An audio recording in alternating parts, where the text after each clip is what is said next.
उन्हें ये समझने पर मजबूर किया कि आखिर पैसा कैसे काम करता है और कैसे इसे खुद के लिए काम कराया जाए।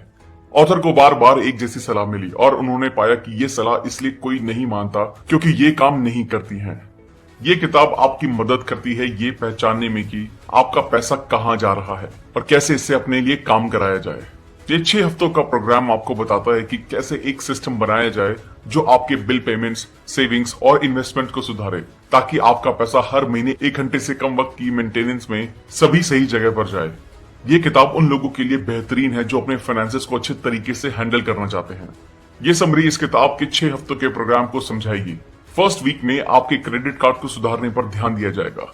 सेकेंड वीक में बैंक्स को कैसे जीतना है ये सीखेंगे। थर्ड वीक में इन्वेस्टमेंट कवर की जाएगी और फोर्थ वीक में ध्यान से खर्च करने पर बात की जाएगी। फिफ्थ वीक में सेविंग पर फोकस होगा और सिक्स वीक में इस झूठ और आइडिया को डिस्कस किया जाएगा कि इन्वेस्टमेंट सबके लिए है, ना कि सिर्फ अमीर लोगों के लिए। और आखिर में हम एक छोटा सा डिस्कशन करेंगे कि आपकी नई मनी हैबिट्स को मेंटेन करना कितना आसान है। तो चलिए फिर इन्हें डिटेल में समझते हैं। Week 1, credit card optimization. पैसों के सफर में आपको जो पहला कदम लेने की जरूरत है वो है अच्छा क्रेडिट बनाना। पर्सनल क्रेडिट आपके क्रेडिट रिपोर्ट और क्रेडिट स्कोर को ध्यान में रखता है। ज्यादातर अडल्ट्स के पास 1 या 2 क्रेडिट कार्ड्स होते हैं, पर ज्यादातर लोगों को ये पता ही नहीं होता कि कैसे उनको इस्तेमाल करना है। अगर ठीक से इस्तेमाल किया जाए तो क्रेडिट कार्ड्स लंबे वक्त में आपके हजारों पैसे बचा सकते हैं। Credit reports and rating. Credit report में आपकी क्रेडिट हिस्ट्री, कोई करंट या रीसेंट ट्रांजेक्शंस या आपका कोई अकाउंट जो आपके पास हो उसकी जानकारी होती है। ये जानकारी लेंडर्स यानी कि जो कर्जा देते हैं उनको दी जाती है जब आप किसी लोन के लिए अप्लाई करते हैं। क्रेडिट स्कोर थोड़ा अलग है। आपको 300 से 850 के बीच में एक नंबर दिया जाता है। ये नंबर लेंडर को ये समझाने के लिए इस्तेमाल होता है कि जब उधार देने की बात आएगी तो आपके रिस्क फैक्टर क्या है। अगर आपका क्रेडिट स्कोर ज्यादा है तो आपको कम खतरे की तरह देखा जाता है और कम क्रेडिट स्कोर ज्यादा रिस्क को दिखाता है। भविष्य में खरीदी जाने वाली चीजें जिसमें घर और लोन शामिल है उसके लिए क्रेडिट स्कोर ज्यादा होना बहुत जरूरी है। आपके क्रेडिट स्कोर और क्रेडिट रिपोर्ट के आधार पर लेंडर्स और बैंक्स ये फैसला करेंगे कि वो आपको पैसा उधार देंगे या नहीं। Use them right. अगर क्रेडिट कार्ड ठीक से इस्तेमाल हो तो वो बहुत फायदेमंद हो सकता है। आपको अपने बिल्स पूरे और टाइम पर पे करने चाहिए। इन पेमेंट्स को कभी भी लेट ना करें, वरना आपको इंटरेस्ट का सामना करना पड़ेगा। जब ऐसा होता है तो असल में क्रेडिट कार्ड आपको वो पैसा देता है जो आपके पास नहीं है और इंटरेस्ट देने से आप किसी भी कीमत पर बचना चाहते हैं। अगर आप क्रेडिट कार्ड से कुछ खरीदते हैं और आखिर में इंटरेस्ट पे करते हैं तो असल में आप उसकी कीमत से ज्यादा पे कर रहे हैं। अच्छा क्रेडिट बनाना अमीर बनने का पहला कदम है। Week 1 top tips. बताई गई टिप्स के इस्तेमाल से आप क्रेडिट स्कोर को अच्छा कर सकते हैं और आम गलतियां करने से बच सकते हैं। अपने क्रेडिट स्कोर और रिपोर्ट की रिक्वेस्ट करें। समझे कि इन नंबर्स का आपके क्रेडिट के लिए क्या मतलब है। अगर आपके पास पहले से ही क्रेडिट कार्ड है तो बैंक से चेक करें कि क्या ये नो फी कार्ड है। अगर नहीं तो इसकी रिक्वेस्ट करें। अगर आपके पास क्रेडिट कार्ड नहीं है तो लीजिए और सभी फीस को माफ करने की रिक्वेस्ट करें। ऑटोमेटिक पेमेंट को सेट करें ताकि कभी भी ये मिस ना हो और हमेशा पूरी तरह पे होते रहें। ध्यान रहे कि ये हर महीने होता रहे। अगर आपके ऊपर कोई उधार है तो उसको पे करने के लिए एक प्लान बनाएं। अपने लेंडर से बात करें ताकि वो जल्द से जल्द चुकाया जा सके। लक्ष्य है उधार को जितना जल्दी पॉसिबल हो पे करना ताकि आप रिवॉर्ड्स का फायदा उठा सकें। Week 2 banks. सही बैंक और अकाउंट चुनना भी जरूरी है जब आप अपने फाइनेंसेस सेट कर रहे हो। आपका बैंक एक इंपॉर्टेंट रोल प्ले करता है और आप उनसे अच्छा रिश्ता बनाना चाहते हैं ताकि आप बेकार की फी देने में पैसे खराब ना करें। Check accounts. ज्यादातर लोगों के पास एक चेक अकाउंट होता है। ये एक स्टैंडर्ड अकाउंट होता है जिसमें पैसा रेगुलरली आता जाता रहता है। आपको इसे एक ईमेल बॉक्स की तरह इस्तेमाल करना चाहिए। अगर आपके सारे पैसे इस अकाउंट में आते हैं तो आप इसे साइड अकाउंट में भेजने के लिए फिल्टर कर सकते हैं, चाहे वो सेविंग हो या इन्वेस्टमेंट। चेक अकाउंट के लिए ऐसा अकाउंट चुनें जिस पर इंटरेस्ट मिलता हो और फ्री हो, जिसमें मंथली, ईयरली और ट्रांजैक्शनल फीस ना हो। Saving accounts. आपको सेविंग अकाउंट शॉर्ट टर्म से मिड टर्म सेविंग के लिए खोलना चाहिए। इस जगह पर अपने हर जगह के पैसों को 1 महीने से 5 साल तक के लिए रखने की सोचें। इस अकाउंट को आप वेकेशन और हाउस डिपॉजिट की तरह इस्तेमाल करें। Week 2 top tips. अगर आपके पास पहले से ना हो तो एक चेक अकाउंट खोलें। डबल चेक करें कि उसमें कोई फीस ना हो। अगर आपके करंट अकाउंट में मंथली या ईयरली फीस लगती है तो बैंक से बात करें और इसे वेव ऑफ कराने की रिक्वेस्ट करें और कम से कम अमाउंट और ट्रांजेक्शनल फीस को भी ध्यान में रखें। हाई इंटरेस्ट वाले सेविंग अकाउंट्स को खोलें। अपने खर्च करने वाले पैसे को सेव करने वाले पैसे से अलग रखें। ध्यान रखें कि आपके चेक अकाउंट में 1.5 महीने के खर्चे जितना पैसा हो, उसके अलावा बचा हुआ पैसा सेविंग अकाउंट में ट्रांसफर कर दें। Week 3 investing. इन्वेस्टमेंट एक ऐसी चीज है जिससे बहुत लोग बचना चाहते हैं। आपको इसे समझना चाहिए ताकि आप इन्वेस्टमेंट करने के लिए कॉन्फिडेंट महसूस करें। ग्लोबल फाइनेंशियल क्राइसिस के बाद बहुत से लोगों ने इन्वेस्टमेंट करना बंद कर दिया, लेकिन ऐसे ही वक्त में इन्वेस्टमेंट करना समझदारी होती है। एक इन्वेस्टमेंट अकाउंट खोलकर आप खुद को दुनिया के हिस्से के सबसे बड़ा पैसा बनाने वाला साधन का एक्सेस देते हैं, जो है स्टॉक मार्केट। इन्वेस्टमेंट प्रोसेस को शुरू करने के लिए 5 सिंपल स्टेप। उस इन्वेस्टमेंट से बेहतरीन कुछ नहीं हो सकता है जहां आपको 100% रिटर्न मिलता है, और ये हर पे चेक पर होता है, इसलिए आपको अपनी तरफ से लगभग कुछ भी नहीं करना होता सिवाय सिर्फ शुरुआती सेटअप के। अपने क्रेडिट कार्ड का कर्जा पे करें।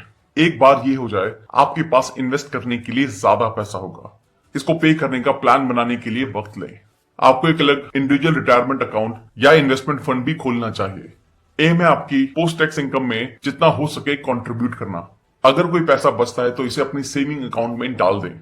जब ये 4 स्टेप पूरे हो जाएं, तो आपके पास कुछ पैसा होगा जिसका आप इस्तेमाल कर सकते हैं। एक नॉन रिटायरमेंट फंड के बारे में सोचें, जिसमें आपका बिजनेस शुरू करने के लिए पैसा हो। Week 4 conscious spending. ये एक ऐसी एडवाइस है जो आप अक्सर सुनते होंगे, जो है बजट बनाना। हालांकि ये करने से कहना आसान है। किसी के पास हर एक पैसे का हिसाब रखने का वक्त नहीं है, इसलिए आपको ध्यान से खर्च करना चाहिए। ध्यान से खर्च करना आसान है। जब पैसे आए तो आपकी प्रायोरिटीज होनी चाहिए अपनी सेविंग और इन्वेस्टमेंट अकाउंट पर ध्यान देने की। जब ये हो जाए तो आप बचे हुए पैसों के बारे में बिना गिल्ट के खर्च करने के बारे में सोच सकते हैं। पैसे को हैंडल करने का सबसे अच्छा तरीका है ये फैसला करना कि आप अपना पैसा कहां खर्च करना चाहते हैं। आपको एक फ्रगल अप्रोच यूज करनी चाहिए, ना कि एक चीप अप्रोच। फ्रगैलिटी को हर चीज में प्रेफर किया जाता है, क्योंकि आप अपने ज्यादातर परचेजेस पर पैसा बचा सकते हैं और आप कुछ जगह पर ज्यादा पैसा खर्च कर सकते हैं। अपनी प्रायोरिटीज को पहचानें। अगर आप हर हफ्ते मूवी जाना चाहते हैं तो कोशिश करें कि हर बार कोक या पॉपकॉर्न ना खरीदें। ये फैसला आप पर है कि कहां आप सेक्रीफाइस करना चाहते हैं और कहां नहीं। Week 4 top tips. जब आपको अगला पेचेक मिले तो अपने खर्चों को कम करें और पता लगाएं कि कहां सबसे ज्यादा खर्चा होता है। अपनी इनकम को fix cost, long term investment, saving goals और गिल्ट फ्री स्पेंडिंग में बांट लें। फिक्स कॉस्ट पर नजर डालें कि क्या आपको इंश्योरेंस पर बेस्ट डील मिल रही है। इस कॉस्ट के आसपास शॉपिंग करने की सोचें और देखें कहां आप कम कर सकते हैं। विचार करें कि आपका कॉन्शियस स्पेंडिंग का प्लान कैसा होगा, कहां आप सेव करेंगे और कहां खर्च करेंगे। अपने प्लान से जुड़े रहें, हर हफ्ते इसे अपडेट करें। जब आपको रिसीट मिले तो इन्हें अपने प्लान में शामिल करें, ताकि ये समझ सके कि क्या हो रहा है। आपके सिस्टम का स्ट्रेट फॉरवर्ड और क्विक होना बहुत जरूरी है। आपको इसे लंबे वक्त के लिए मेंटेन करना है। Week 5 save. अगली स्टेज है अपने सिस्टम को सेविंग, इन्वेस्टमेंट और स्पेंडिंग के लिए ऑटोमेट करना। एम है आपकी इनकम को ऑटोमेटिकली सही अकाउंट में फिल्टर करने का, बिना आपके दखल डाले। इसके लिए शुरुआत में एक बार वक्त खर्च करने से आप आगे के लिए बहुत सा वक्त बचा सकते हैं। इसका मतलब है आपके बिल्स ऑटोमेटिकली पे हो जाएंगे और आपको उसकी चिंता करने की जरूरत नहीं है। हर हफ्ते, फोर्टनाइट या महीने में आपको आपकी इनकम मिलेगी। आपके वर्क प्लेस को आपकी सेविंग का हिस्सा ऑटोमेटिकली काट लेना चाहिए। बचा हुआ सीधा आपके चेक अकाउंट में जाएगा। इसके हिस्से को सेविंग और इन्वेस्टमेंट के लिए ऑटोमेट करें। अपने क्रेडिट कार्ड्स के बिल को अपने डेबिट कार्ड से ऑटोमेटिकली पे करें। इसमें आपकी सारी फिक्स कॉस्ट जैसे कि यूटिलिटीज, इंटरनेट एक्सेट्रा कवर होते हैं। जो भी पैसे बचे उसे बिना गिल्ट के खर्च किया जा सकता है। Week 5 top tips. आपको अपने सभी अकाउंट को लिंक करना चाहिए। आपकी सारी लॉगिन इंफॉर्मेशन एक जगह होनी चाहिए, वरना आप अलग अलग पासवर्ड और यूजर नेम के लिए टाइम वेस्ट करेंगे। अपने ऑटोमेटिक मनी फ्लो के लिए टाइम खर्च करें। एक बार जब सारे अकाउंट लिंक होंगे तो ये आसान होगा। हर एक अकाउंट के लिए इंडिविजुअल ऑटोमेटिक पेमेंट सेटअप करें। Week 6 financial expertise myths. बहुत से लोग फाइनेंस इंडस्ट्री में फाइनेंशियल एडवाइजर्स और फंड मैनेजर से घबराते हैं, जबकि ज्यादातर लोग अपनी इन्वेस्टमेंट खुद करने के लायक होते हैं। आपको अपनी इन्वेस्टमेंट के लिए लोगों को पे करने की जरूरत नहीं है। फंड मैनेजर जादूगर नहीं है और वो ये पता नहीं लगा सकते कि मार्केट क्या करने वाला है। फंड मैनेजर 75% इन्वेस्टमेंट में फेल होते हैं। म्यूचुअल फंड में अक्सर एक फीस चार्ज होती है जो बेकार की होती है और फंड मैनेजर को पे होती है।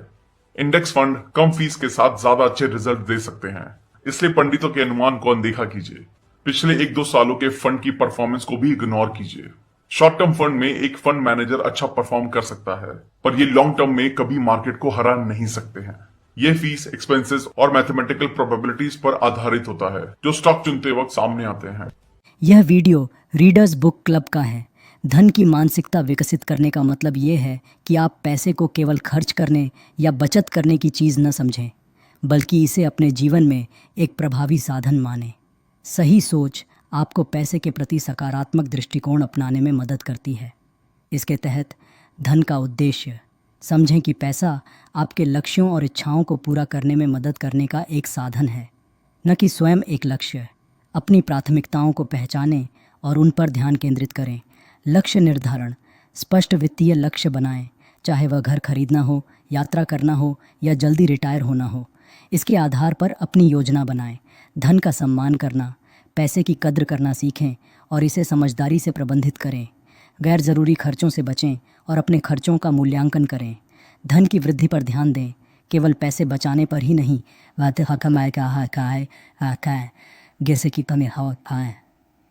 बल्कि इसे निवेश करने और बढ़ाने के तरीकों पर भी ध्यान दें, ताकि समय के साथ आपके संसाधन बढ़ते रहें। इस सोच के साथ आप अपने वित्तीय फैसलों में ज़्यादा आत्मविश्वास और नियंत्रण महसूस करेंगे। लेखक रामित सेठी ने I will teach you to be rich में खर्च की योजना बनाने का एक प्रभावी तरीका सुझाया है, जिसे 50-30-20 नियम कहते हैं। यह नियम आपके आय को 3 हिस्सों में विभाजित करता है, ताकि आप अपने पैसे को प्रभावी ढंग से प्रबंधित कर सकें। 50% ज़रूरी खर्च, एसेंशियल एक्सपेंसेस। आपकी आय का 50% आवश्यक खर्चों के लिए निर्धारित होता है, जैसे किराया, बिजली पानी का बिल, ग्रोसरी और स्वास्थ्य देखभाल। यह वह खर्च है जो जीवन की बुनियादी आवश्यकताओं को पूरा करता है।